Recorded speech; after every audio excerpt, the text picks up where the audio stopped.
12वीं जमात के तमाम तलबा और तालिबात जो इस वक्त मुझे यूट्यूब चैनल पे देख रहे हैं और सुन रहे हैं, उनको अपने चैनल में खुशामदीद कहता हूँ।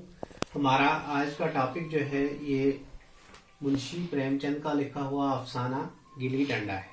मुंशी प्रेमचंद के बारे में हम जान चुके हैं, उनके हालात ज़िंदगी के बारे में हम पढ़ चुके हैं।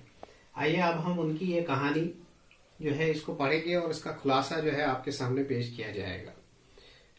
मुंशी प्रेमचंद ने बहुत सारी कहानियां लिखी हैं और बहुत सारी कहानियां उनकी जो है काफ़ी मशहूर हुई हैं, लेकिन ये कहानी जो है ये उनके बचपन की यादें जो है वो ताज़ा करती है। इस कहानी में उन्होंने अपने बचपन को याद किया है। कहानी कुछ इस तरह से है। गिल्ली डंडा मुंशी प्रेमचंद का लिखा हुआ एक अफसाना है जो अपने अंदर उसके बचपन की यादें समेटे हुए है।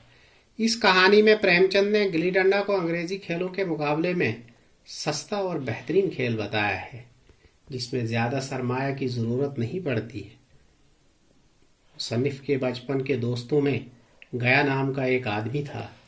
वो इस खेल का माहिर था। मुसन्निफ इसके साथ बचपन में गिल्ली डंडा खेला करता था। एक दिन वो खेल रहे थे, मुसन्निफ पिद रहा था यानी खेल रहा था।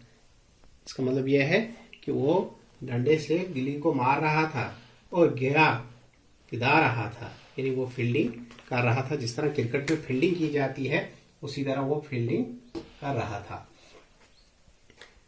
जब गया की बारी आई तो वो आउट नहीं हो रहा था। मुसन्निफ फील्डिंग करते करते थक गया।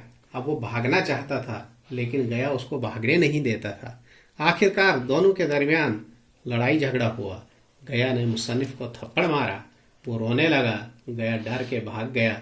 इस तरह मुसन्निफ को भागने का मौका मिला। कुछ दिनों के बाद मुसन्निफ के वालिद का वहां से ट्रांसफर हो जाता है, यानी तबादला हो गया। वो गांव छोड़कर चले गए। 20 साल गुजर गए। इस दौरान मुसन्निफ ने इंजीनियरिंग पास की और इसी गांव में उसकी ड्यूटी लगी। एक शाम वो सैर को निकले। उसने रास्ते में कुछ बच्चों को गिल्ली डंडा खेलते हुए देखा। उसने उनसे गया के बारे में पूछा। एक लड़के ने कहा हाँ, वो उसको जानता है। मुसन्निफ के कहने पर लड़के ने उसको बुलाया। दोनों की मुलाकात हो जाती है।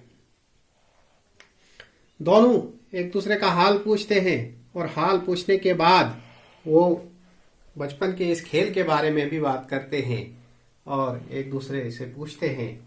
मुसन्निफ खास करके गया से पूछता है कि गया, आज भी गिल्ली डंडा खेलते हो? तो गया जवाब देता है कि जनाब, अब तो हमें पेट के धंधे से ही फुर्सत नहीं मिलती। गोया दोनों बातचीत करते हैं और बातों बातों में ही मुसन्निफ ने गया से कहा कि आओ फिर से गिल्ली डंडा खेलेंगे और बचपन की याद को ताज़ा करेंगे। बातों बातों में गिल्ली डंडा के बारे में बात हुई। मुसन्निफ ने पूछा अब भी खेलते हो? तो गया ने कहा अब फुर्सत ही कहाँ मिलती है। मुसन्निफ ने गया को खेलने के लिए राजी किया, लेकिन फैसला हुआ कि गांव से दूर जाकर खेलेंगे। दूसरे दिन दोनों गांव से दूर चले गए। वहां चले गए जहां बचपन में वो एक तालाब से कमल के फूल तोड़ा करते थे। वहां जाकर उन्होंने गिल्ली डंडा बना लिया और खेल शुरू किया। मुसन्निफ पहले खेलने लगा, लेकिन वो तरह तरह से बेकायदगी करने लगा। गया खामोशी से बर्दाश्त करता रहा।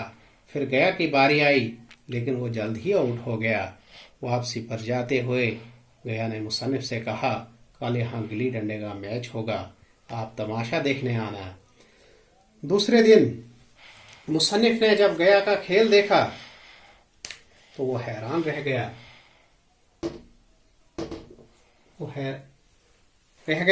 और सोचने लगा कि वो कल इसके साथ खेल का बहाना कर रहा था, उसको मुसन्निफ पे रहम आ रहा था। मुसन्निफ की अमीरी उनके दरमियान अब दीवार बन गई थी। अब वो इसका अदब पा सकता है, लेकिन इसकी बराबरी बचपन की तरह नहीं कर सकता है। वो सोचने लगा मुसन्निफ कि गया अब बड़ा हो गया और मैं छोटा हो गया, मैं अब किसी तरह से उसकी बराबरी नहीं कर सकता। तो बच्चों, ये आज का अफसाना था, जिसकी कहानी मैंने आपके सामने बयान कर दी। इस कहानी को देखिए यूट्यूब चैनल पे, ये उसका खुलासा था। उसको नोट कर लीजिए, इम्तिहान में पूछा जाता है। और अपना ख्याल रखिएगा, मेरे इस चैनल का भी ख्याल रखिए। अगली वीडियो तक के लिए खुदा हाफिज़।